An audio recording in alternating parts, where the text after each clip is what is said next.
Olá, galerinha do terceiro ano! Vamos iniciar a nossa aula de História. Estamos na unidade 3, a vida no campo e as migrações. Iremos conhecer as condições de trabalho e de vida dos africanos escravizados no Brasil e suas formas de resistência, identificando aspectos da produção açucareira, cafeeira e a entrada de imigrantes europeus no Brasil. Abra o seu livro na página 74, capítulo 1, As grandes plantações, a cana-de-açúcar. Vamos fazer uma viagem cerca de 500 anos durante o período colonial, onde os colonizadores portugueses decidiram montar no Brasil engenhos para produzir açúcar, um produto muito valorizado na Europa naquele período. No ano de 1570, cerca de 60 engenhos foram construídos no território brasileiro, mas esse número seria 4 vezes maior em menos de 100 anos. Apesar de passar por diversas instabilidades de mercado, a produção de açúcar sempre esteve entre as mais importantes atividades de nossa economia colonial.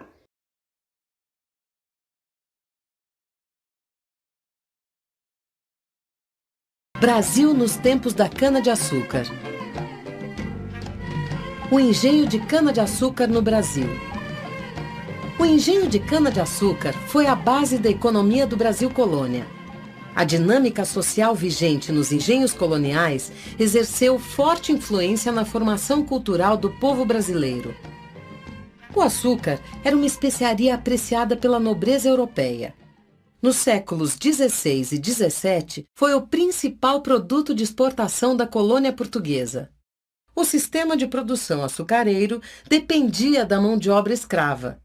Os fazendeiros vendiam o produto com exclusividade aos comerciantes portugueses, pois a coroa proibia a negociação direta com comerciantes de outros países europeus. A organização do engenho. Os engenhos eram grandes propriedades rurais voltadas à produção e ao processamento da cana-de-açúcar. Casa Grande. A Casa Grande era a moradia do dono do engenho e de sua família. Costumava ficar em um ponto elevado do terreno, o que facilitava a visão de toda a propriedade. Senzala. A senzala era o alojamento dos escravizados. Em geral, constituía-se de um galpão rústico de taipa e chão de terra batida. Nessa construção, era evidente a falta de preocupação com conforto ou com higiene. Canavial. Não muito distante das edificações ficava o canavial, que fornecia a matéria-prima para a produção do açúcar. O tempo de plantio e de colheita da cana exercia forte influência na dinâmica econômica e social do engenho. Casa de engenho. O açúcar era produzido na casa de engenho, que se dividia em 3 setores: moagem, local em que ficava a moenda, máquina de triturar a cana; fornalha, onde o caldo era fervido; e casa de purgar, na qual o açúcar era purificado e branqueado. Parte da cana era usada na produção de aguardente. Capela. Nos engenhos havia uma capela para culto religioso católico praticado pelo proprietário e por sua família. O capelão era encarregado de realizar missa aos domingos e dias santos, de doutrinar os africanos escravizados e de benzer a moagem de cana.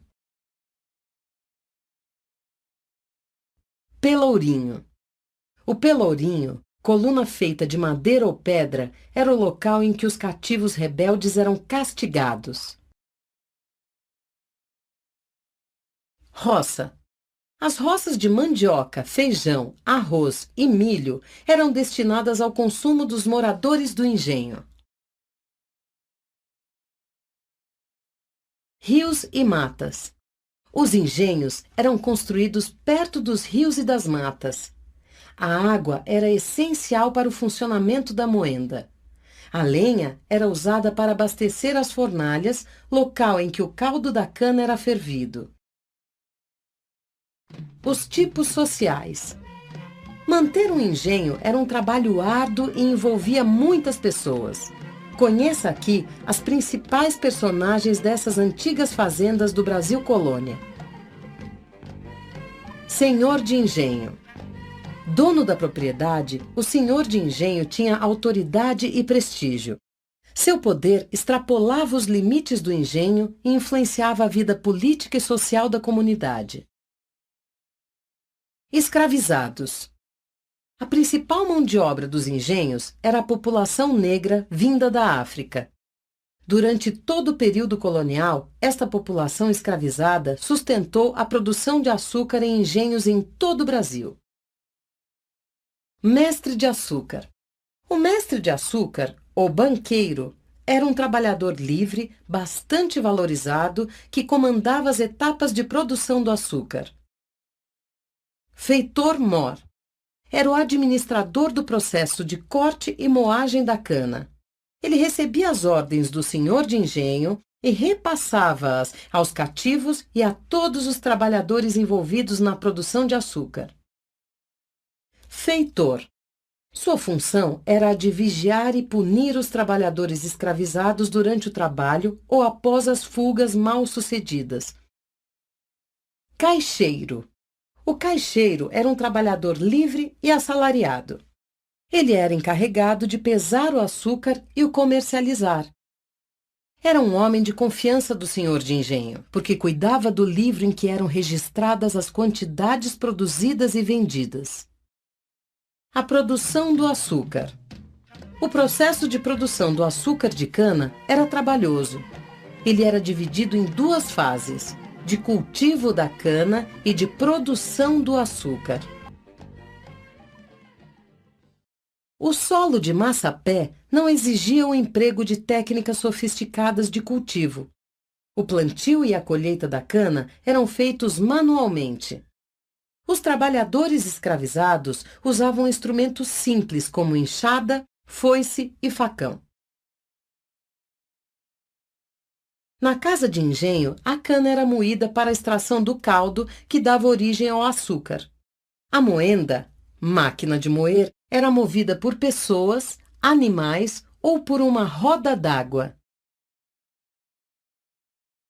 O caldo da cana era fervido em grandes tachos de cobre instalados sobre fornalhas. Na casa de purgar era produzido o açúcar branqueado, feito a partir do açúcar mascavo, escuro, por meio da purga, técnica existente na época. O açúcar branqueado, considerado de melhor qualidade, era posto para secar. Por fim, o açúcar era separado de acordo com sua qualidade e colocado em caixas de até 50 arrobas, para ser enviado a Portugal. Os africanos escravizados, eles lutaram e resistiram contra o cativeiro, queimando lavouras e promovendo revoltas e fugas isoladas. Isto acontecia porque eles não aguentavam mais a vida de escravo. Dormiam amontoados na senzala, local onde moravam sem condições de higiene nem conforto. Os africanos escravizados eram submetidos a várias formas de violência, como castigos físicos e até a morte. Eles não suportavam essa situação e por isso muitos fugiam. Alguns que eram capturados sofriam com mais castigos. Nas muitas fugas, eles organizaram povoados conhecidos como quilombos. Nesses locais, além de escravos fugidos, viviam alguns indígenas e pessoas livres pobres.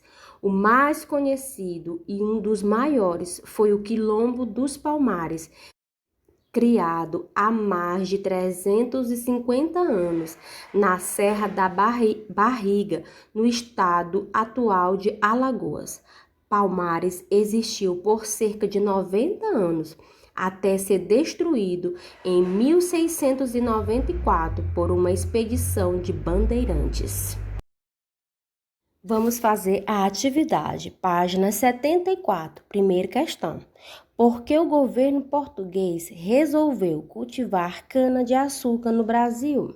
Para responder essa questão, você deverá ler o primeiro parágrafo da página 74, quando fala que o artigo, esse produto na Europa era muito valorizado e que no Brasil apresentava um clima favorável e solo para o cultivo da cana-de-açúcar. Então, faça a leitura do primeiro parágrafo e tenha essa resposta. Na página 76, segunda questão. Quais eram as condições de vida dos escravizados? Faça novamente a leitura da página 76, primeiro e segundo parágrafo. Você vai encontrar falando sobre os africanos, que eram responsáveis por todo tipo de trabalho na lavoura e no engenho, e alguns prestavam serviços domésticos na casa grande. As atividades no engenho geralmente exigiam grande esforço físico e muitas horas de trabalho. Na senzala não havia higiene nem conforto. Além disso, a vida dos escravizados era marcada pela violência. Eles recebiam muitos castigos físicos e eram humilhados. Procura, então, essa resposta aí na página 76, no primeiro e segundo parágrafo. Terceira questão. Por que era utilizada a mão de obra de uma grande quantidade de africanos escravizados no engenho? Você vai observar aqui na página 76 que havia uma grande quantidade e variedade de trabalhos a fazer e era mais vantajoso para o senhor do engenho empregar mão de obra escrava que assalariada. Então, faça a leitura da página 76, o terceiro e o quarto parágrafo. Você vai encontrar essa resposta. Página 77, quarta questão. Cite algumas formas de resistência contra a escravidão praticadas por africanos escravizados. O que foi que eles fizeram para resistir a tanta coisa ruim?